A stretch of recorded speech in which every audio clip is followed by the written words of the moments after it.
अस्सलाम वालेकुम। कैसे हैं सब? उम्मीद करता हूँ सब खैरियत से होंगे।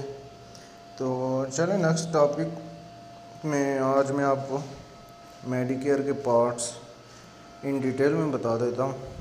पहले हमने डिस्कस किया था कि मेडिकेयर के कौन कौन से पार्ट्स हैं, तो आज हम मेडिकेयर के पार्ट्स की एक्सप्लेनेशन देख लेते हैं। तो मेडिकेयर का जो part A and B part है, इसको हम डिस्कस कर लेते हैं। For people registered in original Medicare the government pays directly for the health care services they receive. जो ओरिजिनल मेडिकेयर के साथ लोग इनरोल होते हैं तो वो उनके लिए जो हेल्थ सर्विसेज वो रिसीव करते हैं, उनकी ओरिजिनल मेडिकेयर पे करती है। Additionally enrolling in original Medicare means people will receive red, white, blue Medicare card to show to their provider। उनको मेडिकेयर रेड, वाइट और ब्लू कार्ड दिया जाता है जो वो अपने डॉक्टर्स को दिखाते हैं। Most doctor in country take their insurance. Medicare limits how much people can be charged if they visit participating and non participating provider. Participating provider वो हैं जो मेडिकेयर के असाइनमेंट्स को एक्सेप्ट करेंगे, और नॉन पार्टिसिपेटिंग वो हैं जो मेडिकेयर की असाइनमेंट्स को एक्सेप्ट नहीं करेंगे, उनके अलाइबल रेट को फॉलो नहीं करेंगे। वो कहेंगे कि हमें हमारी जो चार्ज अमाउंट है वो हमें फुली तौर पे होनी चाहिए। But it does not limit how much they can be charge if they visit provider हो अपॉइंटमेंट आउट ऑफ मेडिकेयर। जो वही चीज़ एक्सप्लेन की गई है कि जो आउट ऑफ नेटवर्क के मेडिकेयर के साथ, तो उनकी कोई लिमिट्स मेडिकेयर नहीं कर सकती।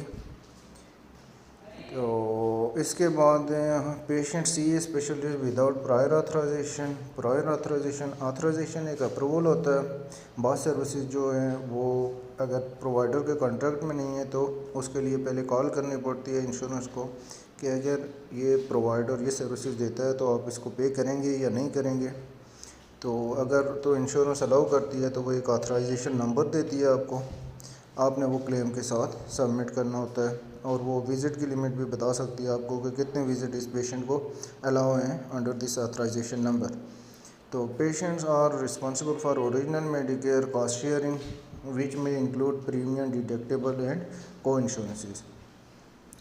तो कह रहे हैं कि पेशेंट जो है वो मेडिकेयर कॉस्ट शेयरिंग का रिस्पॉन्सिबल है।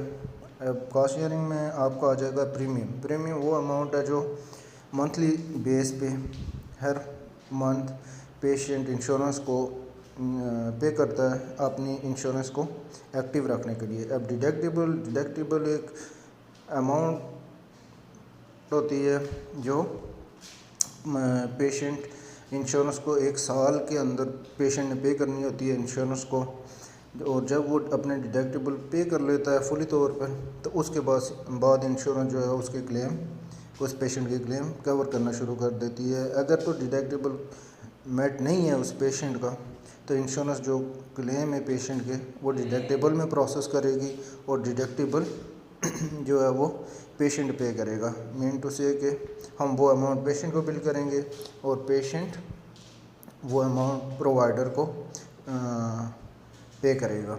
एंड को इंश्योरेंस वो अमाउंट है कॉस्ट शेयर है कि आपकी प्राइमरी इंश्योरेंस 100% नहीं पे करती, 80% पे करेगी, और जो 20% है वो पेशेंट के बिहाफ पे छोड़ देगी। अब वो आपकी जो सेकेंडरी इंश्योरेंस है वो पे करेगी अगर तो पेशेंट की है, नहीं तो patient will be responsible for that. तो उसके बाद patient are eligible to enrol in Medigap policy which can help reduce their out of pocket cost. कहते हैं कि मेडी गैप पॉलिसी के साथ पेशेंट इनरोल होता है अगर, तो ये उसकी आउट ऑफ पॉकेट कॉस्ट को रिड्यूस कर सकता है। अब मेडिकैप एक प्लान है, ये सप्लीमेंटल प्लान है, इसके बारे में भी आपसे सवाल पूछा जाता है what is Medigap plan of the Medicare. तो ये सप्लीमेंटल प्लान है, जैसे आर्प हो गया। अब आर्प जो है जो आपके को इंश्योरेंस है, ये वो चीज़ें इसको पे कर लेती है।